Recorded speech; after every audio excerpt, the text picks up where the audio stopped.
go to the link in the description and download file. Once you download file, extract your file where you want.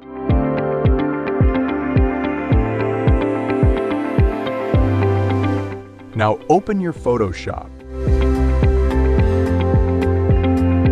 Take Brush tool and press right-click on your mouse. Now as you see, I do not have the brushes I download. What are we gonna do here is just simple, go to Settings and hit Import Brushes. Now go to the file where you extract your brushes. Select your file and hit Load button. Now you have new brushes added to your library.